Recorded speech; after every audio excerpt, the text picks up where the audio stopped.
സംസാരിക്കാൻ വേണ്ടി കൈ ഉയർത്തിയതാണോ ഞാൻ കണ്ടിരുന്നു? അതെ, പറഞ്ഞോളൂ.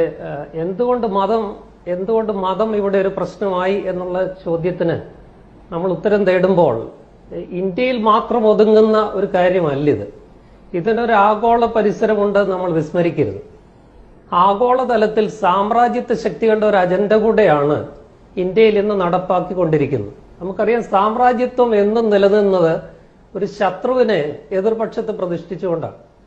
കോൾഡ് വാറിന്റെ സമയത്ത് കമ്മ്യൂണിസം ആയിരുന്നു ആ ശത്രു, സാമ്രാജ്യത്വ മൂലധന ശക്തികൾക്ക്. കമ്മ്യൂണിസത്തെ ആഗോളതലത്തിൽ ഒതുക്കാൻ സാധിച്ചു എന്നുള്ളത് കൊണ്ട് അവർക്കൊരു പുതിയ ശത്രുവിനെ സൃഷ്ടിക്കേണ്ടി വന്നു.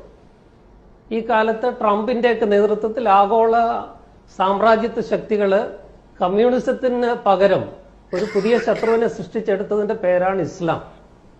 അതിന് അവർ തന്നെ ആദ്യം അൽ-ഖൈദയും ഐസിസും ഒക്കെ ഉണ്ടാക്കി ഇസ്ലാമിനെ ഒരു തീവ്രവാദ പ്രസ്ഥാനമായിട്ട് അവതരിപ്പിച്ചു. അങ്ങനെ ഒരു ഇസ്ലാമോഫോബിയ എന്നൊരു പ്രത്യയശാസ്ത്രം തന്നെ ഇന്ന് ആഗോളതലത്തിൽ വളരെ പ്രകടമാണ്. അത് സാമ്രാജ്യത്വത്തിന്റെ ഒരു പദ്ധതിയാണ്. അതിന്റെ ഒരു നടപ്പാക്കൽ കൂടെയാണ് ഇന്നിപ്പോ ഇന്ത്യയിൽ നടക്കുന്നത്. അതെല്ലായിടത്തും നടന്നുകൊണ്ടിരിക്കുകയാണ്.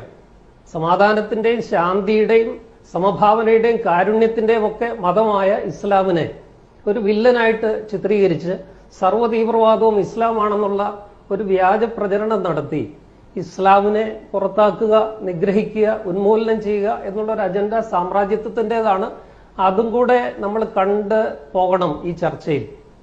ആ ഇസ്ലാമോഫോബിയ, ഇസ്ലാമിനെ അപരനായിട്ട്, ദി അതറായിട്ട്, ശത്രുവായിട്ട്, നിഗ്രഹിക്കേണ്ട ശത്രുവായിട്ട് കാണുന്ന ഒരു ആഗോള അജണ്ടയുടെ ഭാഗം കൂടെയായിട്ടാണ് നമ്മൾ ഈ പ്രശ്നത്തെ വിലയിരുത്തേണ്ടതെന്ന് നമ്മൾ മറന്നുപോകരുത്.